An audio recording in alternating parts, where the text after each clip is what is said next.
Online students, check your audio and video.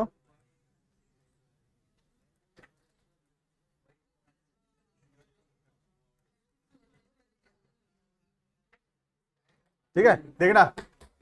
Will start. Topic का नाम है features of a joint stock company. ठीक है, पिछले क्लास के अंदर हम company form of business already start कर चुके थे। Cheshta, Jiya, Vanshika, check your audio and video. देखना, हम लोग स्टार्ट करेंगे फीचर्स कुछ फीचर्स पढ़े हुए हैं पहले से, और कुछ जो है वो नए भी होंगे। ठीक है, will start features, try to complete it also. ठीक है, देखना, पहला फीचर है सेपरेट लीगल एग्जिस्टेंस। ये हम ऑलरेडी पढ़ चुके थे पहले भी। कंपनी का जो है सेपरेट लीगल एग्जिस्टेंस होता है, मतलब सेपरेट लीगल एंटिटी होता है। इसका मतलब क्या है, कंपनी अलग है और ओनर अलग है। लॉ के नजरिए में देखो, अकाउंट्स के नजरिए में तो हमेशा होता ही है, ये हमारा बिजनेस एंटिटी कॉन्सेप्ट है ये। ठीक है, लेकिन लॉ के नजरिए में ऐसा हर बार नहीं होता। जैसे सोल प्रोप्राइटरशिप में नहीं है ऐसा, पार्टनरशिप में नहीं है ऐसा, है ना। पार्टनरशिप में या सोल प्रोप्राइटरशिप में सेपरेट लीगल एंटिटी नहीं है। इसका मतलब कंपनी और ओनर अलग अलग नहीं है, वो एक ही है लॉ के नजरिए से, as per in sole proprietorship, in case of partnership. ठीक है, बीएसटी के हिसाब से बता रहा हूं, अकाउंट्स के हिसाब से हमेशा है, ऑलवेज। ठीक है, कोई भी बिजनेस हो, सोल प्रोप्राइटरशिप, पार्टनरशिप, कंपनी, कुछ भी हो, ऑलवेज। ठीक है, तो कंपनी में क्या होता है, लॉ के हिसाब से कंपनी अलग है और ओनर अलग है। कंपनी का अपना एग्जिस्टेंस है in the I of law. जैसे हमारा एग्जिस्टेंस है, वैसे कंपनी का भी सेपरेट एग्जिस्टेंस है। ठीक है, जैसे मैं अपने नाम पे कोई संपत्ति खरीद सकता हूं, जैसे मैं जमीन अपने नाम पे खरीद सकता हूं, प्रॉपर्टी खरीद सकता हूं अपने नाम पे, है ना। वैसे ही क्या कंपनी के नाम पे भी जमीन खरीद सकता हूं? The answer is yes, company के नाम पे भी जमीन खरीद सकता हूं। रिलायंस के नाम पे जमीन खरीदा जा सकता है, क्योंकि रिलायंस क्या है, रिलायंस कंपनी है, और कंपनी का एग्जिस्टेंस होता है in the I of law, right. लेकिन अगर सोल प्रोप्राइटरशिप होगा, जैसे सपोज उद्देश्य commerce academy, suppose sole proprietorship है और मैं उसका लेट से ओनर, ठीक है, तो क्या मैं उद्देश्य कॉमर्स एकेडमी के नाम से जमीन खरीद सकता हूं? द आंसर इज नो, नहीं खरीद सकता। ठीक है, I can not buy a property in the name of Uddeshya commerce academy, I have to buy the property in the name of Aman Agarwal. बात समझ में आ रहा है? But can I buy a property in the name of Reliance? Yes. Mukesh Ambani के नाम पे? Yes, क्योंकि रिलायंस का अलग एग्जिस्टेंस है in the I of law, but उद्देश्य कॉमर्स एकेडमी का कोई सेपरेट लीगल एग्जिस्टेंस नहीं है in the I of law. Clear है ये? तो सेपरेट एग्जिस्टेंस होने से हम अपने नाम पे संपत्ति खरीद सकते हैं, अपने नाम पे प्रॉपर्टीज खरीद सकते हैं, उसको बेच सकते हैं, अपने नाम पे कॉन्ट्रैक्ट में एंटर कर सकते हैं। क्या उद्देश्य कॉमर्स एकेडमी किसी से कोई कॉन्ट्रैक्ट कर सकता है? नो। क्या अमन अग्रवाल कर सकता है? यस। क्या रिलायंस कर सकता है? यस, रिलायंस कर सकता है, क्योंकि रिलायंस का अलग एग्जिस्टेंस है in the I of law. Clear है? तो इसको बोलते हैं पॉइंट नंबर 1, सेपरेट एग्जिस्टेंस। बहुत बड़ा बेनिफिट है कंपनी फॉर्म ऑफ बिजनेस का, सेपरेट एग्जिस्टेंस होना। क्लियर है? देखना, a company has a separate legal entity. A company can carry on business in its own name. अपने नाम पे हम व्यापार कर सकते हैं। It can buy and sell assets in its own name. अपने नाम पे हम प्रॉपर्टी खरीद सकते हैं, अपने नाम पे प्रॉपर्टी बेच सकते हैं। ठीक है, it can enter into contract. हम अपने नाम से कॉन्ट्रैक्ट में एंटर कर सकते हैं। The company and its member are separate individuals. Company अलग होता है और कंपनी के जो ओनर हैं वो अलग होते हैं। क्लियर है ये? तो ये हो गया point number 1, separate legal existence. हाँ, बहुत सारे ओनर होते हैं। कंपनी अपने नाम पे ले रहा है ना, ओनर के नाम पे थोड़ी ले रहा है। रिलायंस अपने नाम पे जमीन खरीद रहा है, मुकेश अंबानी के नाम पे जमीन नहीं खरीद रहा। तो यही तो बेनिफिट है ना, मालिक के नाम पे थोड़ी है, बिजनेस के नाम पे है। अब मैं भी रिलायंस का शेयर होल्डर हूं, मैं भी रिलायंस का शेयर खरीदा हूं, कि रिलायंस जमीन मेरे नाम पे खरीदेगा? नहीं, रिलायंस के नाम पे खरीदेगा। समझ में आ रहा है? तो वही तो पढ़ा रहा हूं ना, कि अपने नाम पे नहीं खरीद, अपने नाम पे खरीदेंगे आराम से, मालिक के नाम पे नहीं खरीदना पड़ेगा, क्योंकि हमारा अपना एग्जिस्टेंस है। ठीक है, क्लियर है ये। Second, artificial person. What is artificial? Something which is not real. जैसे होता है ना, जैसे एग्जाम्पल के तौर पे जैसे आर्टिफिशियल ज्वेलरी, तो jewellery which is not real is artificial, ऐसे तो बोलते हैं, है ना। आर्टिफिशियल मतलब जो सच का नहीं है, जो रियल नहीं है, दैट इज आर्टिफिशियल, राइट। तो कंपनी का अलग से एग्जिस्टेंस तो है, बट ये एग्जिस्टेंस आर्टिफिशियल है, हमारे जैसा नहीं है। जैसे we are natural human beings, है ना। कंपनी कोई नेचुरल पर्सन नहीं है, company has not taken birth, company पैदा नहीं हुआ है, हम लोग बर्थ लिए हैं, तो we are natural person, but company is not a natural person, company is an artificial person. समझ में आ रहा है? मतलब क्रिएटेड बाय लॉ है, लोगों के द्वारा क्रिएट किया गया है, ये एग्जिस्ट नहीं करता ऐसा कुछ, ये क्रिएट किया गया है इसको। ठीक है, इसको बोलते हैं आर्टिफिशियल पर्सन। क्लियर है? तो कंपनी कोई रियल पर्सन नहीं है, कोई फिजिकल बॉडी नहीं है, वो एक आर्टिफिशियल बॉडी है, आर्टिफिशियल एग्जिस्टेंस है उसका। ठीक है, देखना, a company does not have a physical body like a natural human being. जैसे हम सब एक नेचुरल ह्यूमन बीइंग है, कंपनी कोई नेचुरल ह्यूमन बीइंग नहीं है, कंपनी तो लॉ के द्वारा बनाया गया है, तो कंपनी का आर्टिफिशियल एग्जिस्टेंस है। ठीक है, और कंपनी क्योंकि नेचुरल पर्सन नहीं है, इसीलिए कंपनी के डिसीजंस लेने के लिए हमको कुछ लोगों को अपॉइंट करना पड़ता है, जिनको हम बोलते हैं डायरेक्टर्स। ठीक है, डायरेक्टर्स कौन है? डायरेक्टर्स वो लोग हैं जो, डायरेक्टर्स मालिक नहीं है, हाँ याद रखना, directors are not the owner, owner तो शेयर होल्डर है, मेंबर है। ठीक है, अब जैसे कंपनी है रिलायंस, ओनर है मुकेश अंबानी, ओनर को बोलते हैं शेयर होल्डर या मेंबर। अब कंपनी जो रिलायंस है, कुछ डिसीजन जो भी लेगा रिलायंस, अब वो डिसीजन रिलायंस क्या खुद ले पाएगा क्या? रिलायंस कोई सच में ऐसे कोई आदमी है क्या? रिलायंस कोई पर्सन है क्या? रिलायंस नहीं, रिलायंस तो कंपनी का नाम है, कंपनी के अंदर कोई इंसान ही तो डिसीजन लेगा ना, है ना। तो ये डिसीजन लेने के लिए जो पर्सन को अपॉइंट करते हैं, they are called as the directors. बात समझ में आ रहा है? जैसे स्कूल में होते हैं डायरेक्टर्स, क्या डायरेक्टर मालिक है क्या? नहीं, मालिक तो चेयरमैन है ना, डायरेक्टर ओनर थोड़ी है। Director has been appointed by the owner या by the chairman to take the decisions लेने के लिए अपॉइंट किए गए हैं वो। तो बात समझ में आ रहा है? तो जैसे कोई भी स्कूल के अंदर जो डायरेक्टर सर है, director sir is not the owner, right, इतना तो समझ में आता ही है, is not the owner, he is appointed by the chairman, he is appointed by the share holder to take decisions in the business. बात समझ में आ रहा है? तो रिलायंस खुद कैसे डिसीजंस लेगा? नहीं ले पाएगा, रिलायंस कोई नेचुरल पर्सन थोड़ी है, रिलायंस तो आर्टिफिशियल पर्सन है, रिलायंस खुद अपना डिसीजन नहीं ले सकता। तो रिलायंस के डिसीजंस को लेने के लिए शेयर होल्डर कुछ लोगों को अपॉइंट करते हैं, उन लोगों को बोलते हैं डायरेक्टर्स। समझ में आ रहा है? अब सारा डिसीजन हम खुद नहीं ले सकते ना, इसीलिए हम लोगों को रखे हैं कि तुम लो डिसीजन, चलो कंपनी चलाओ, है ना। हम खुद सारा डिसीजन नहीं ले सकते, हम बड़ा बड़ा डिसीजन हाँ थोड़ा बहुत हम ले सकते हैं, लेकिन छोटे मोटे डिसीजन जो है सब दे देंगे in the hands of the directors. Clear है ये? तो इसको बोलते हैं point number 2, artificial person. Clear है? Next point number 3, registration. क्या कंपनी को रजिस्टर करना मैंडेटरी है? The answer is yes, company को रजिस्टर करना मैंडेटरी है। सोल प्रोप्राइटरशिप को नहीं था, पार्टनरशिप को भी नहीं था, लेकिन इसको है। ठीक है, it is legally compulsory for a company to get itself registered under the companies act 2013। Without registration no company can come into existence. Company बन ही नहीं सकता बिना रजिस्ट्रेशन के। तो रजिस्ट्रेशन करना मैंडेटरी होता है इन case of a company. Clear है ये? नेक्स्ट, परपेचुअल सक्सेशन, ये पहले पढ़ चुके हैं हम लोग।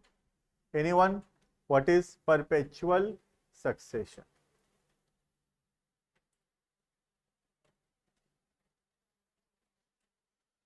नहीं पता? परपेचुअल मतलब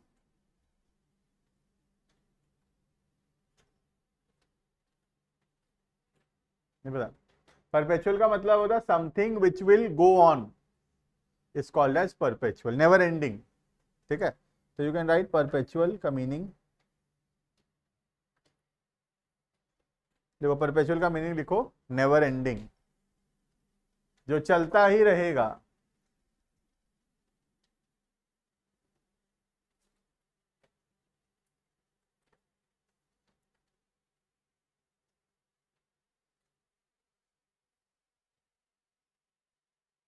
और सक्सेशन का मतलब, correct, passing from one generation to another. जैसे फादर का property is succeeded by the son, मतलब पापा का प्रॉपर्टी जो बेटा को मिलेगा, बेटी को मिलेगा, इसको बोलते हैं सक्सेशन। क्लियर? मतलब passing on the properties to the generation, that is called as succession. ठीक है, तो कंपनी का होता है परपेचुअल सक्सेशन। इसका मतलब है कंपनी चलता ही रहेगा, कोई भी पर्सन आए, कोई भी पर्सन जाए, फर्क नहीं पड़ेगा। कंपनी का एग्जिस्टेंस जो है उस पर कुछ फर्क नहीं पड़ेगा। आज मुकेश अंबानी अपना शेयर बेच भी दे सारा, तो क्या रिलायंस फिर भी बंद हो जाएगा? नो, रिलायंस चलता ही रहेगा। ठीक है, तो किसी भी मेंबर के आने से या किसी की भी मेंबर के छोड़ के चले जाने से कुछ फर्क नहीं पड़ता कंपनी के एग्जिस्टेंस में। कंपनी लॉ के द्वारा क्रिएटेड है और सिर्फ लॉ के द्वारा ही बंद हो सकता है। किसी भी मेंबर का डेथ हो गया, कोई भी इंसॉल्वेंट हो गया, कोई भी अपना शेयर्स बेच दिया, इससे कंपनी के एग्जिस्टेंस पे कोई फर्क नहीं पड़ता। क्लियर है? तो company has a perpetual succession, मतलब कंपनी जो है एक जनरेशन से दूसरे जनरेशन पास होता ही चला जाएगा, कभी भी बंद नहीं होगा कंपनी। कंपनी सिर्फ लॉ के द्वारा बना है और लॉ के द्वारा ही बंद हो सकता है। अगर हमको बंद करना है तो हमको अप्लाई करना पड़ेगा कोर्ट में बंद करने के लिए। बाकी ये डेथ या इंसॉल्वेंसी, इन सब से कंपनी बंद नहीं होता है, कंपनी चलता ही रहेगा। इसको बोला गया यहाँ पे परपेचुअल सक्सेशन। क्लियर है? परपेचुअल का मतलब है जो चलता ही रहेगा, which will go on, and succession मतलब passing on from the one generation to the another generation, is called as succession. Clear है? आज जैसे रिलायंस है, क्या रिलायंस मुकेश अंबानी शुरू थोड़ी किया है? मुकेश अंबानी थोड़ी शुरू किया है, कौन शुरू किया है? धीरू भाई अंबानी, है ना, उनके पेरेंट्स जो है वो शुरू किए। लेकिन धीरू भाई अंबानी के चले भी जाने से क्या रिलायंस के एग्जिस्टेंस पे कोई फर्क पड़ा? नहीं, रिलायंस तो अभी भी चल रहा है। धीरू भाई अंबानी शुरू किए थे, उनका तो डेथ हो चुका है, लेकिन फिर भी चल रहा है। कल दिन मुकेश अंबानी, अनिल अंबानी को भी बाई चांस कुछ हो जाए कभी फ्यूचर में, तो भी क्या रिलायंस के एग्जिस्टेंस पे फर्क पड़ेगा? नहीं, रिलायंस तो चलता ही रहेगा। टाटा कंपनी जैसे है, फाउंडेड इन 1850 1860 के तरफ फाउंडेड है। अभी रतन टाटा जी संभालते थे, वो भी चले गए, तो अब नेक्स्ट जनरेशन फिर उसको संभाल रहा है। टाटा कंपनी थोड़ी बंद हो गया, 150 साल पुराना कंपनी है, 4-5 जनरेशन पास ऑन हो चुका है, लेकिन फिर भी कंपनी अभी भी चल ही रहा है। राइट? तो कंपनी के एग्जिस्टेंस पे कोई फर्क नहीं पड़ता किसी भी मेंबर के आने या चले जाने से। क्लियर है ये? देखना, a company has continuous existence independent of its member. Member से कोई फर्क नहीं, मेंबर मतलब मालिक, share holder. A company is created by law, company law के द्वारा बना है, and only law can bring an end to its existence. ठीक है, तो क्या बोल रहा है? कंपनी लॉ के द्वारा बना है और सिर्फ लॉ के द्वारा ही बंद हो सकता है, और कोई भी वजह से कंपनी बंद नहीं हो सकता। ठीक है, द डेथ, इंसॉल्वेंसी या इनकैपेसिटी, इनकैपेसिटी मतलब जो कैपेबल नहीं है अब डिसीजंस लेने में, जैसे कोई मेजर डिजीज हो गया या कोई इलनेस हो गया, अब हम कैपेबल नहीं है डिसीजंस लेने के लिए, तब भी कंपनी के एग्जिस्टेंस पे कोई फर्क नहीं पड़ता। ठीक है, द डेथ, इंसॉल्वेंसी और incapacity of any member does not have any impact on the company, right, full stop. Member में कम एंड मेंबर्स में go but the company goes on forever. Clear है ये, मेंबर आएंगे member जाएंगे, company लेकिन चलता ही रहेगा।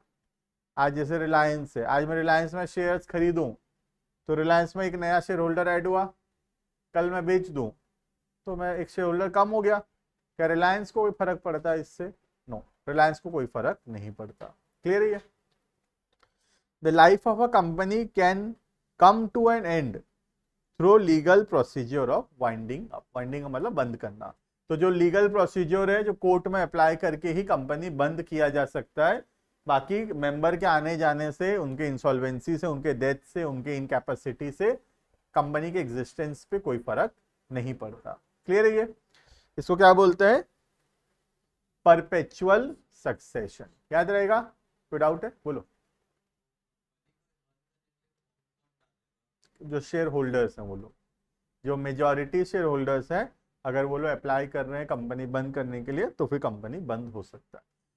मेजॉरिटी का मतलब यहाँ पे कंपनी बंद करते समय 75%, मतलब जैसे 100 शेयर होल्डर है, अगर 75 या उससे ज़्यादा लोग बोल रहे हैं कि कंपनी को बंद करना है, तब वो कंपनी बंद हो सकता है। क्लियर है? नेक्स्ट, क्लियर इतना perpetual succession. Next point number 5, common seal. What is common seal? आज जैसे हम लोग हैं तो हम लोग साइन कैसे करते हैं? हम नॉर्मल ह्यूमन बीइंग है तो हम पेन से साइन कर देते हैं, मतलब हम साइन कर दिए, इसका मतलब है। कंपनी कैसे साइन करेगा? रिलायंस कैसे साइन करेगा? रिलायंस कोई इंसान थोड़ी है कि सिग्नेचर करेगा, रिलायंस साइन नहीं कर सकता। तो रिलायंस का सिग्नेचर जो है उसको बोलते हैं कॉमन सील। कॉमन सील का मतलब एक 3D सिग्नेचर होगा, और जिस डॉक्यूमेंट में वो 3D सिग्नेचर मारा गया होगा, इसका मतलब ये माना जाएगा कि रिलायंस उसमें साइन किया है। बात समझ में आ रहा है? जैसे सीबीएसई है, तुम देखे होगे सीबीएसई का तुम्हारा जो एग्जाम मतलब मिला होगा, मार्कशीट जो मिला होगा, उसमें एक वो सिग्नेचर रहता है, 3D सिग्नेचर रहता है, उसको स्टैंप रहता है, उसको टच करोगे तो ऐसे वो एनग्रेव्ड फील होता है। तो वो जो 3D सिग्नेचर है उसको कॉमन सील बोलते हैं। ठीक है, तो कंपनी का जो सिग्नेचर है that is basically common seal, right. जैसे ह्यूमन बीइंग है, ह्यूमन बीइंग तो ऐसे साइन कर सकते हैं नॉर्मली, लेकिन कंपनी को साइन करने के लिए जो है डॉक्यूमेंट्स में कुछ एक सिग्नेचर चाहिए रहेगा, और ये जो 3D सिग्नेचर होता है that is called as common seal. Clear है? देना, the company can not sign, company खुद साइन नहीं कर सकता, company cannot sign, therefore there is a need for common seal, इसलिए कॉमन सील का जरूरत है। Clear? With its name engraved in it, जिसमें कंपनी का नाम लिखा हुआ रहेगा। क्लियर है? Any document which does not bear the common seal, कोई भी डॉक्यूमेंट जिसमें कॉमन सील नहीं लगाया गया है, is not binding on the company, मतलब कंपनी उस पर साइन नहीं किया है। ये माना नहीं जाएगा कि कंपनी साइन किया है जब तक उस पर कंपनी का कॉमन सील नहीं लगाया गया है। क्लियर है? ये समझ में आ गई? अब तो तुमको एडिशनल बता देता हूं जो इस पे नहीं दिया है तुम्हारे सिलेबस के अंदर। ये जो कॉमन सील है, ठीक है, यहां पढ़ के तो ऐसा लग रहा है कि जैसे ये मैंडेटरी टाइप का चीज है, होना ही चाहिए, है ना, बट रियलिटी में ये कॉमन सील ना मैंडेटरी नहीं है, रियलिटी में ये ऑप्शनल है। अगर तुम्हारे पास कॉमन सील है तो तुम लगा लो कॉमन सील, अगर कॉमन सील किसी के पास नहीं है, नहीं बनाए कॉमन सील हम, तो दो ठो डायरेक्टर अगर साइन कर दिए कोई डॉक्यूमेंट में तो भी माना जाएगा कि कंपनी साइन किया है। ठीक है, तो लॉ ये है, बाकी हमारे सिलेबस पे नहीं दिया ये बात, लेकिन common seal is not mandatory, optional है वो। अगर है तो लगा लो, नहीं है तो दो ठो डायरेक्टर अगर साइन कर दिए तो ये माना जाएगा कि कंपनी साइन किया है। फिर क्लियर है ये? मिनिमम दो होना कंपल्सरी, दो से ज्यादा हो सकते हैं, दो से कम नहीं हो सकते। ठीक है, next point number 6, transferability of shares. What is transferability? Transfer का मतलब बेचना, सेल करना, है ना। तो कंपनी में ट्रांसफरेबिलिटी ऑफ शेयर्स होता है, हम ये तो पढ़े हैं ऑलरेडी। टाइप्स ऑफ कंपनी इसलिए पहले पढ़ाया था, देखो टाइप्स ऑफ कंपनी में हम पढ़े थे transferability of shares. There is no restriction on transfer of share. कौन से कंपनी में? Public company. लेकिन प्राइवेट कंपनी में restrict the right to transfer its share. ठीक है, तो हर कंपनी में ट्रांसफरेबिलिटी ऑफ शेयर नहीं होता है। प्राइवेट कंपनी के अंदर there is no transferability of share. आप अपने मन से, अपनी इच्छा से अपना शेयर किसी दूसरे को नहीं बेच सकते। ठीक है, लेकिन कौन से कंपनी में हम बेच सकते हैं? In case of a public company. Clear है? देखना, the capital of the company is divided into shares. The shares of the company are freely transferable. यहां लिख लेना पब्लिक। ठीक है, पब्लिक कंपनी में होता है ऐसा, प्राइवेट में नहीं होता ऐसा, खाली पब्लिक में होता है। ठीक है, a share holder is free to withdraw his membership from the company by selling his share. एक शेयर होल्डर की मर्जी है, जब चाहे वो अपना शेयर सेल कर सकता है। ठीक है, सिर्फ कौन से टाइप ऑफ कंपनी में? Public company. ठीक है, 1% कंपनी या फिर जो प्राइवेट कंपनी है उसके अंदर हम शेयर सेल नहीं कर सकते। क्लियर है ये? Next, separation of ownership and control. ये बहुत रेयर चीज है जो सिर्फ कंपनी में देखा जाता है और कहीं पर भी नहीं होता ये। ठीक है, क्या है बता रहा हूं, देखना एग्जांपल। जैसे फॉर एग्जांपल सोल प्रोप्राइटरशिप है, इसका मालिक कौन है? सोल प्रोप्राइटर अकेला आदमी इसका मालिक है, और सारा डिसीजन कौन लेता है? ये खुद ही लेता है सारा डिसीजन। तो ओनर भी यही है और मैनेज भी यही करता है। राइट, पार्टनरशिप में मालिक कौन है? ओनर कौन है? पार्टनर। और सारा डिसीजन भी कौन लेता है? पार्टनर, है ना। तो सोल प्रोप्राइटरशिप या पार्टनरशिप में ओनर और मैनेजर मतलब कंट्रोल दोनों एक ही आदमी का है। जो मालिक है वही कंट्रोल करता है बिजनेस को, है ना। जो मालिक है वही सारा डिसीजंस लेता है, वही सब कंट्रोल करता है। लेकिन कंपनी में ऐसा नहीं है। कंपनी एक ऐसा लौता फॉर्म ऑफ बिजनेस है जहां पे ओनर अलग है। ओनर कौन है? Share holder. लेकिन सारा डिसीजन लेने के लिए किसको रखे हैं हम?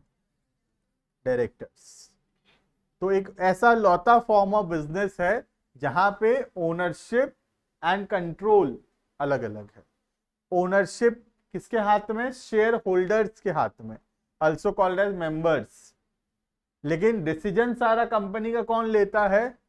Decision making is in the hands of the directors. Right, HUF के अंदर भी ओनर जो है वो करता है और बाकी लोग है, डिसीजन सारा करता ही ले रहा है।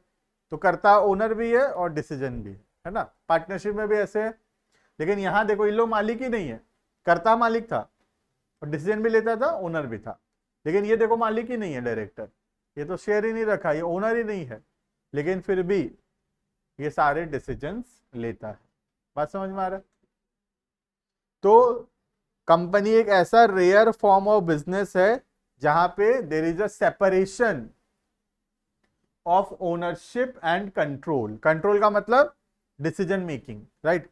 तो ओनरशिप मतलब ओनर मालिक, और कंट्रोल मतलब डिसीजन, ठीक है। देखना, separation of ownership and control. The company form of business is owned by the share holder. मालिक कौन है? मालिक है शेयर होल्डर, राइट।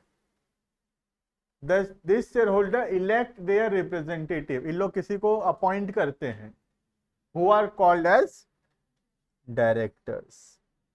कंट्रोल करने के लिए अपॉइंट करते हैं किसको? डायरेक्टर्स को, ठीक है। The directors manage and control the activities of the company. Clear है ये? तो यहां पे जो शेयर होल्डर है उसके हाथ में ओनरशिप है, और जो डायरेक्टर है उसके हाथ में कंट्रोल है। क्लियर है ये?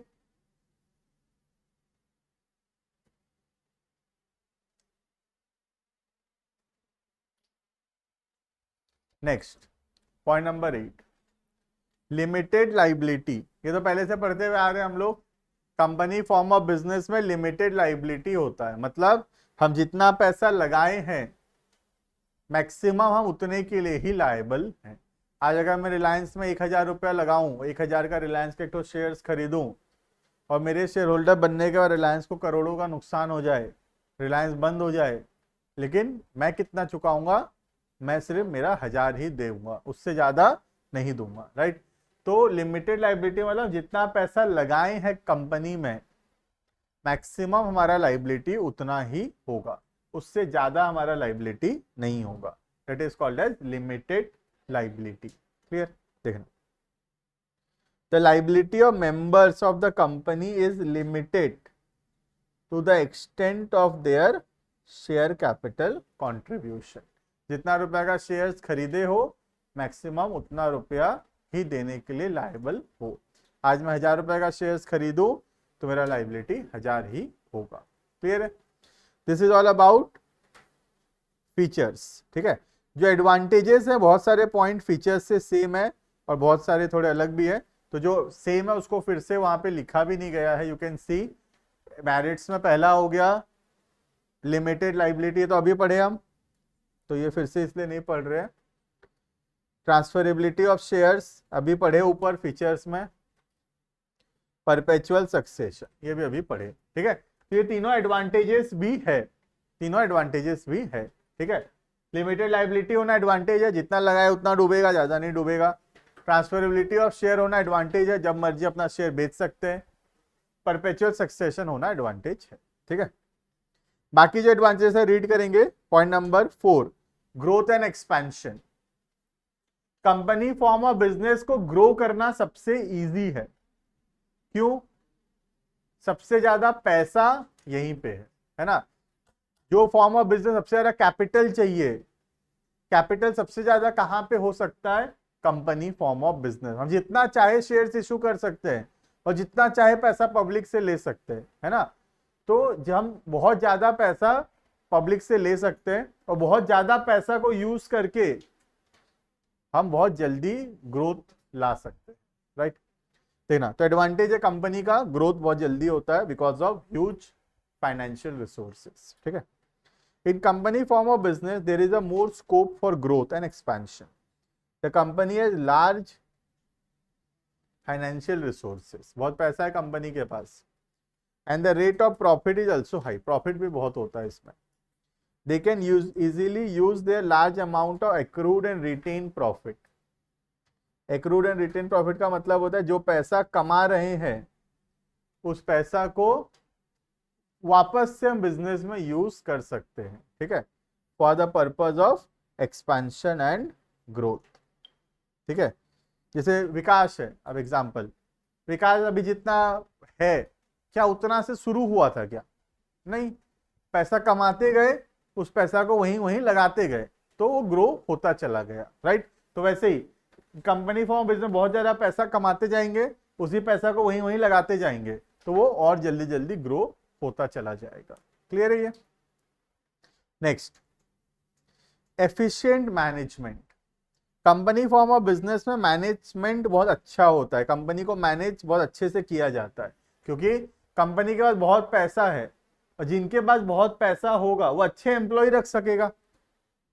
अगर मेरे पास बहुत पैसा होगा तो मैं तो एमबीए रख सकूंगा, तो चार्टर्ड अकाउंटेंट को जॉब में रख सकूंगा, तो उससे क्या होगा, वो लोग अच्छे से काम करेंगे। लेकिन मेरे पास पैसा नहीं होगा तो फिर मैं 5,000 10,000 का एम्प्लॉय रखूंगा तो वो लोग अच्छे से काम नहीं कर सकेंगे, राइट। तो जिनके पास ज्यादा पैसा है उनका मैनेजमेंट भी अच्छा होगा, क्योंकि वो लोग वैसे एम्प्लॉयज रख सकेंगे, वैसे क्वालिफाइड ट्रेन्ड एम्प्लॉयज रख सकेंगे बिजनेस को मैनेज करने के लिए, right. Company form of business has huge funds, बहुत पैसा है कंपनी में। इट कैन इजीली अफोर्ड, इन लोग आराम से रख सकते हैं professional experts to perform managerial and other activities.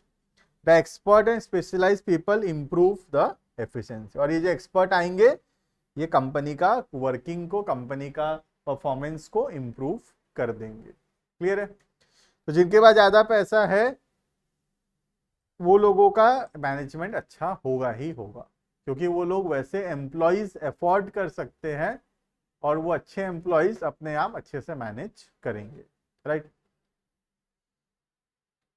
ये जैसे तुम एक सोच लो, एक अच्छा रेस्टोरेंट में गए, सोच लो एक 5 स्टार होटल में गए, तो वहाँ का वेटर इंग्लिश में बात कर रहा है, वहाँ का वेटर जैसा तुमको बातचीत कर रहा है, जैसे मेन्यू बता रहा है, जैसे फूड सर्व कर रहा है, वो एक अलग एक्सपीरियंस होगा as compared to going to a local restaurant. क्यों? क्योंकि वहाँ का जो एम्प्लॉई है वो होटल मैनेजमेंट पढ़ रखा है, वो 5 साल पढ़ा है होटल मैनेजमेंट, है ना, खर्चा किया है, उसके बाद पढ़ा है और 50,000 उसका सैलरी है।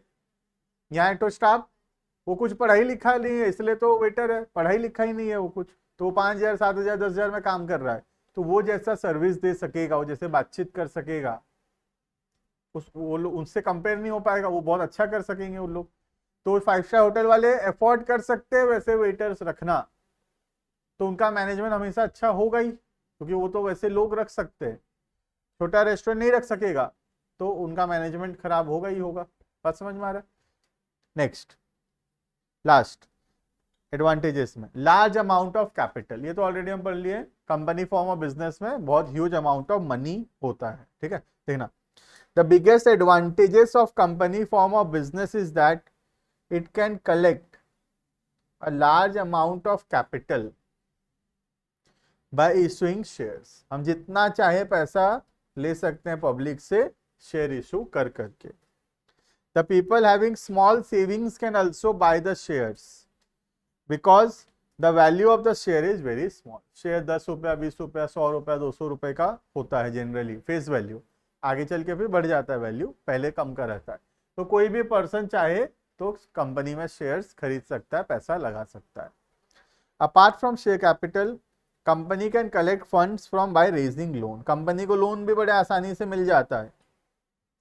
तो कंपनी कैपिटल भी ला सकता है, मालिक लोग से भी पैसा ले सकता है शेयर इशू करके, और बैंक से लोन्स भी ले सकता है।